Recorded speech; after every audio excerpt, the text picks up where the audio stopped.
Selamat pagi, siang, dan malam. Perkenalkan, nama saya Dito Skaryanto dengan NIM 130120016. Pada video ini, saya akan menjelaskan beberapa hal mengenai gambaran pelaksanaan kegiatan MBKM di Center of Excellence Human Engineering, di mana saya berperan sebagai mobile developer untuk memenuhi salah satu video resume dari program konversi MBKM. Program ini berlangsung kurang lebih dari 2 bulan, dimulai di tanggal 23 September 2024 hingga di tanggal 24 November di tahun 2024. Nah, fokus utama dalam proses ini adalah pembangunan aplikasi edukasi berbasis mobile bernama MedPelvis Mobile. Tujuan aplikasi ini itu adalah ide aplikasi ini berawal dari sebuah kebutuhan media pembelajaran anatomi yang interaktif. Nah, materi seperti anatomi panggul, mekanisme persalinan, seringkali sulit dipahami dan memerlukan sebuah hal yang lebih interaktif untuk bisa diterapkan di mobile atau platform digital. Karena itu kami mengembangkan Metavis Mobile berbasis Flutter untuk menghadirkan pembelajaran yang visual, menarik, dan bisa diakses kapanpun. Nah, kegiatan magang ini diawali dengan analisis kebutuhan pengguna, dan perencanaan fitur utama aplikasi. Saya menyusun alur navigasi dan desain antarmuka menggunakan Figma, serta menentukan komponen interaktif yang akan dikembangkan.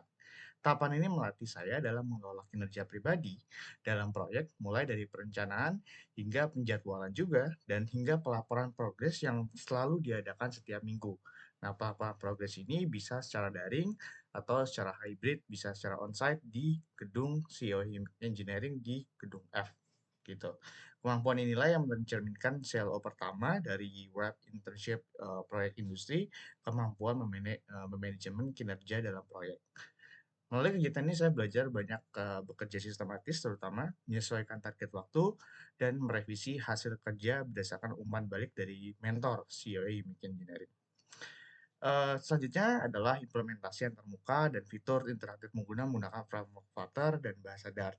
Aplikasi ini dikembangkan melalui prinsip responsive layout menggunakan berbagai library seperti video player, YouTube player Flutter, dan video pembelajaran carousel slider juga, dan lain-lain.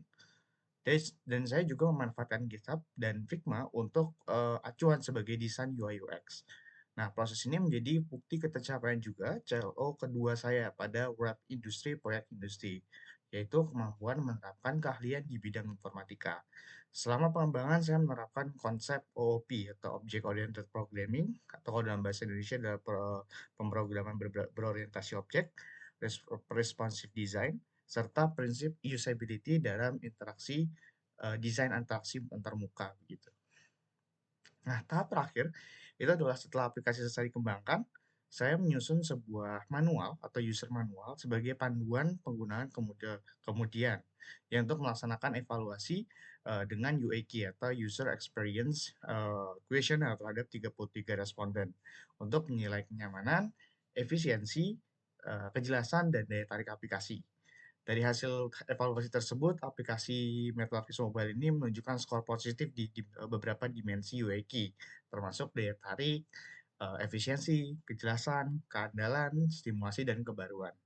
Hasil ini menunjukkan bahwa aplikasi telah menghadirkan pengalaman pengguna yang baik dan memenuhi tujuan pembelajaran. Yang terakhir adalah produk akhirnya itu adalah kegiatan ini adalah aplikasi MedProfis Mobile yang bisa di-build yang terdiri dari 4 modul utama, yaitu anatomi panggul, mekanisme persalinan, anatomi tangan, dan anatomi kaki. Aplikasi ini tidak hanya selesai secara teknis, tetapi juga berfungsi penuh sebagai media pembelajaran interaktif bagi mahasiswa dan tenaga kesehatan. Karya ini bahkan telah terdaftar di HKI atau hak kekayaan intelektual dengan judul MetaVis Mobile atau aplikasi pembelajaran anatomi mekanisme persalinan berbasis Power Avatar, dan ini adalah bukti dari HKI-nya, dan ini adalah sebagai salah satu bentuk pencapaian dari CLO ketiga, yaitu kemampuan menghasilkan produk sesuai proyek yang diberikan gitu. Melalui proyek ini saya berhasil menghasilkan sebuah produk inovatif di bidang pendidikan digital. Selanjutnya, mungkin itu aja yang bisa saya sampaikan. Sekian penjelasan mengenai kegiatan magang di Unique Engineering dan ketercapaian saya di beberapa sub CLO di Web Internship Proyek Industri. Terima kasih dan selamat siang, pagi, dan malam.